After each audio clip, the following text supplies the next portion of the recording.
The variety and sizes of stars are enough to humble us before our Creator. But we should also consider how vast is the space in which God has placed them.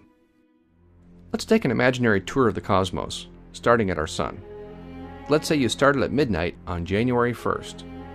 And let's also say you could travel on a beam of light as it left the Sun. If the planets were lined up correctly, you could visit them as you traveled outwards into the solar system. In about 3.5 minutes you'd reach Mercury, the smallest planet in the solar system. It's even smaller than some of the moons of the other planets. Your next stop is the planet Venus, which you would reach at about 6 minutes after midnight. Venus is sometimes called the morning star because it can shine so brightly in our sky.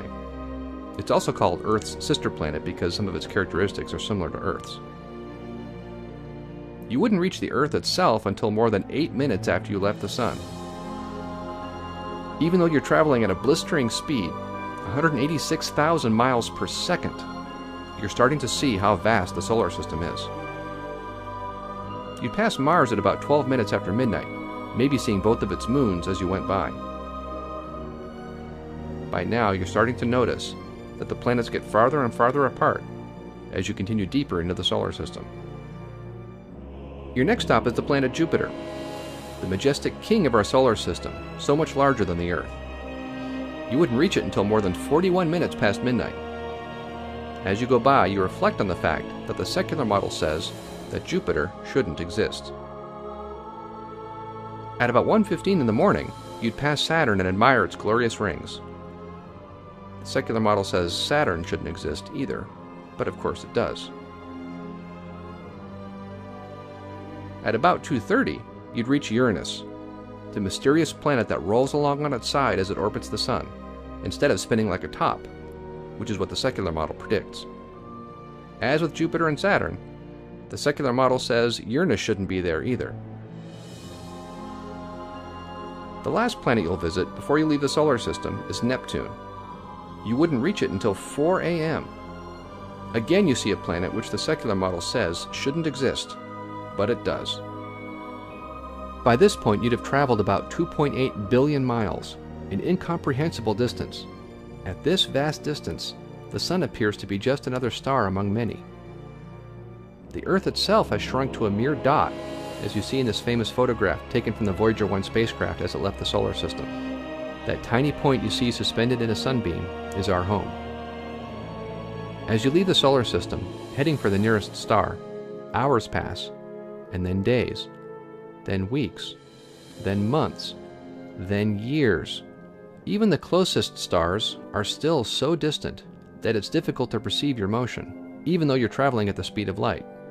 On May 15th of the 5th year, you finally arrive at Alpha Centauri A and B, the stars that are our next-door neighbors in space. And you still haven't left our local neighborhood within the Milky Way.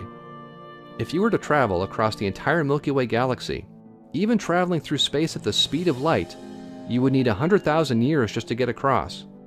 For perspective, if the Sun were the size of a period printed on the page of a book, the Milky Way galaxy would be the width of the continental United States. To visit the Andromeda galaxy, the closest large galaxy to us, you would have to travel 2.5 million years, and you still wouldn't have left the local group, the small neighborhood of galaxies that we live in. This beautiful galaxy, called M101, or the Pinwheel Galaxy, would take you about 25 million years to reach. And notice that far beyond it, there are many more galaxies. Beyond these, there are countless more. Billions of galaxies, each containing billions of stars. Our Milky Way galaxy is part of the Virgo supercluster, which contains thousands of galaxies. To travel from one side of our supercluster to another at the speed of light would take 110 million years. And this is only one supercluster out of millions of superclusters in the observable universe. Such a universe is beyond our understanding. We can observe it, but we can't truly comprehend it. As the psalmist said, "Such knowledge is too wonderful for me. It is high, I cannot attain unto it." Yet for the Lord, creating all this required no effort. The book of Genesis notes that on day 4, he made the stars also, as if they were made casually, almost as an afterthought. As Christians, we sometimes hesitate to pray to God. We ask him about large things, but sometimes we feel uncomfortable asking about small things. But to our Creator of infinite glory, they are all small things. For our Lord, it took no more effort to create 10 to the 22 stars than it did 1.